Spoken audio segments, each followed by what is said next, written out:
Germán Landart presenta Los casos Enigma.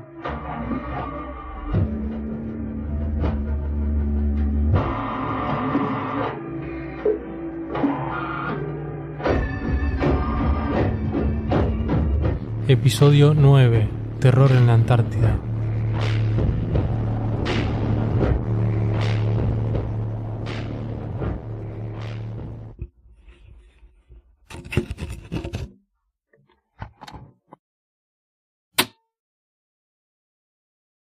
Caso número 9. Violeta Peña.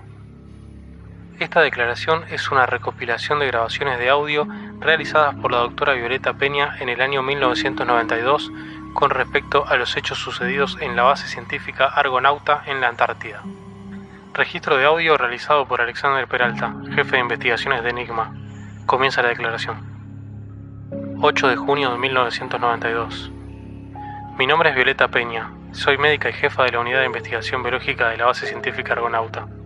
Llevamos ya 6 meses de aislamiento total. Durante los primeros 3 meses, todo funcionó con normalidad. La rutina, los turnos, los trabajos de investigación. Hasta que algo cambió. Algo que no se podía explicar.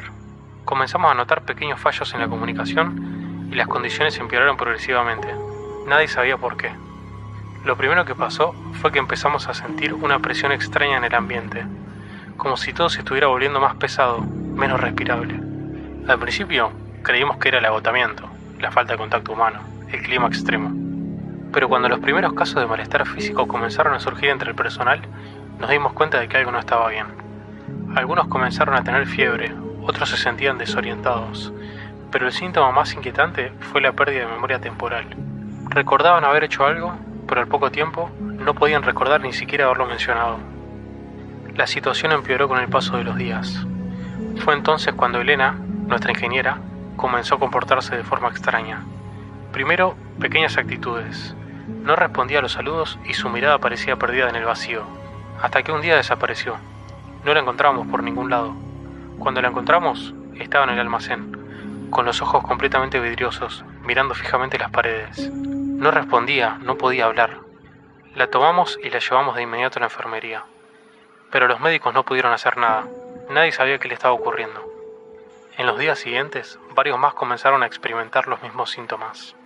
La base no tardó en convertirse en un lugar de pánico. No sabíamos a qué nos enfrentábamos. Aislados, con la comunicación rota, con la sensación de estar atrapados. Pero lo peor no fueron los síntomas. Lo peor fue lo que ocurrió una noche, cuando comencé a escuchar voces. Murmullos que venían de las paredes. Creí que me estaba volviendo loca. Pensé que era el estrés o la fatiga, pero entonces los otros comenzaron a escucharlos también. No estábamos soñando. Una noche, mientras revisaba los sistemas de comunicaciones, vi a alguien cruzar frente a mi ventana. Estaba oscuro, no podía ver bien, pero pude distinguir la silueta. Era Elena. La había visto desaparecer días antes. Con el corazón acelerado, salí a buscarla, pero no encontré a nadie. Lo único que encontré fueron huellas en la nieve. Huellas que parecían provenir del interior de la base, como si alguien las hubiera dejado deliberadamente. Fui hacia ellas, y mientras avanzaba, sentí un escalofrío helado recorrer mi cuerpo. Y lo vi. Era Elena, pero no estaba sola. Había algo que no podía ver, pero que sabía que estaba ahí. La ingeniera se desplazaba con movimientos raros, mirando al piso en todo momento. La llamé, pero no me respondió. Mi mente ya no era capaz de pensar con claridad, pero corrí hacia ella, la tomé por los hombros, y en el momento en que giró su rostro, pude ver sus ojos. Estaban completamente vacíos, y fue entonces cuando Elena empezó a gritarme: «¡Ya está acá! ¡Ya está acá! ¡Ya está acá!». No paraba de decirlo, me tuve que tapar los oídos para que no me dejara sorda. Eso fue lo último que recuerdo con claridad antes de perder el conocimiento. Desperté en mi habitación, pero algo había cambiado. No había rastro de Elena, ni de las huellas en la nieve, ni de las voces. Como si nada hubiera ocurrido. Pero yo sabía que algo estaba mal. El aire en la base se sentía denso, cargado. Salí de mi habitación con el propósito de buscar a mis compañeros. Necesitaba hablar con alguien sobre lo que estaba ocurriendo y lo que había presenciado. Busqué por todos lados. Entré a todas las habitaciones. Nada. No había ni siquiera un rastro de mis compañeros. Ni ropa, ni pertenencias personales, absolutamente nada. Éramos 18 personas en la base y de repente solo quedaba yo. 12 de julio de 1992. Ya pasó un poco más de un mes y aún no hay noticias de mis compañeros. No tengo forma de irme y estoy completamente incomunicada. Lo único positivo es que tengo provisiones para mantenerme viva por un largo tiempo. Me paso todo el día pensando en qué pudo haber pasado con el resto de mis colegas. Todavía no consigo una explicación que me satisfaga. Voy a seguir haciendo estas grabaciones para no sentirme tan sola. Estar sola y aislada del mundo se está haciendo difícil de sostener. 3 de agosto de 1992. Ya pasaron cerca de 2 meses y permanezco en la misma situación. No sé cuánto más pueda soportar. Si alguien fuera a venir a rescatarme, pienso que ya debería haber sucedido. Nadie va a venir por mí. 4 de septiembre de 1992. Ya no sé qué pensar. Hoy, 16 de mis 17 colegas aparecieron mágicamente dentro de la base. Actuaban como si nada, como si nunca se hubieran ido. Cuando les preguntaba dónde habían estado, me miraban confusos y contestaban, ¿cuándo? Cuando les preguntaba por Elena, me decían que no había ninguna Elena en el equipo. Ya no entiendo qué está pasando. 12 de septiembre de 1992. Hoy salí de mi habitación y me crucé con uno de los biólogos. Lloraba desconsolado. Noté que se asustó al verme. Me preguntó sollozando por qué me movía de forma extraña. No sé a qué se refería, pero me comentó que 2 de nuestros investigadores habían muerto durante la noche a causa de una extraña enfermedad. 15 de septiembre de 1992. Hoy encontré a todos mis colegas en el laboratorio. Al principio pensé que estaban durmiendo, o quizás en un estado de profunda meditación, pero al acercarme se me retorció el estómago. Sus cuerpos comenzaron a convulsionar de una manera antinatural, como si una fuerza invisible los estuviera controlando. No había sonido, solo el retumbar sordo de sus cuerpos contra el suelo. Me acerqué a uno de ellos, el biólogo, y lo vi. Su rostro había cambiado. Su expresión estaba completamente vacía. Los ojos se le desorbitaban de una manera imposible. No pude evitar sentir un escalofrío. Fue entonces cuando noté que sus movimientos no eran simplemente convulsiones, eran movimientos programados, como si una voluntad ajena estuviera en control. El aire en el laboratorio estaba espeso, denso, como si algo presionara sobre mí desde todas partes.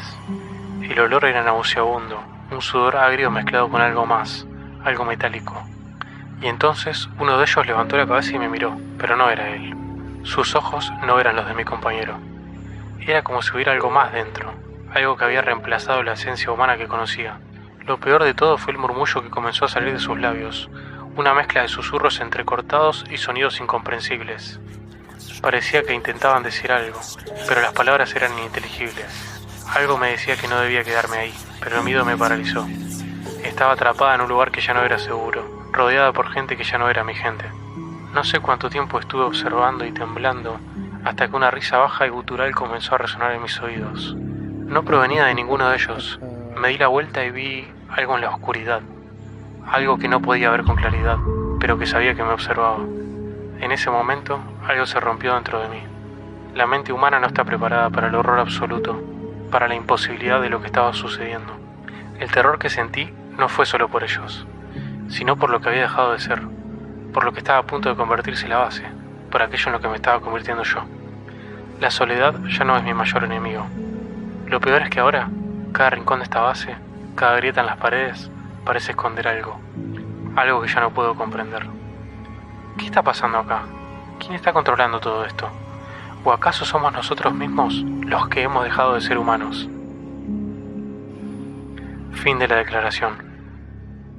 El informe que realizamos presenta los resultados preliminares de nuestra investigación sobre los extraños y perturbadores sucesos que tuvieron lugar en la base científica Argonauta, ubicada en la Antártida durante el año 1992. El testimonio de la doctora Violeta Peña, jefa de la Unidad de Investigación Biológica, ha sido la principal fuente de información para esta investigación. A lo largo de su declaración, la doctora Peña describe una serie de fenómenos inexplicables que afectaron tanto la salud física y mental del personal de la base como las condiciones del lugar. Primeras indagaciones. Basándonos en la declaración inicial de la doctora Peña, realizamos una revisión de los registros de salud y de comunicaciones previas. Efectivamente, en los archivos médicos de la base encontramos informes sobre casos de malestar físico entre el personal, como fiebre, desorientación y pérdida de memoria temporal, tal como se mencionó en el testimonio.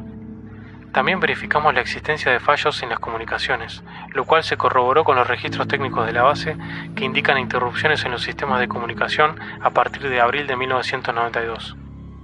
Además, con respecto a los sucesos que envuelven a la ingeniera Elena, podemos afirmar que no existía en ese equipo ninguna ingeniera llamada Elena, lo cual nos lleva a pensar que tal vez fue una alucinación suya o simplemente estaba confundida. Hipótesis y conclusiones. No hemos podido encontrar tanta información al respecto como nos hubiera gustado, y visitar la base resultó ser una imposibilidad por dos motivos.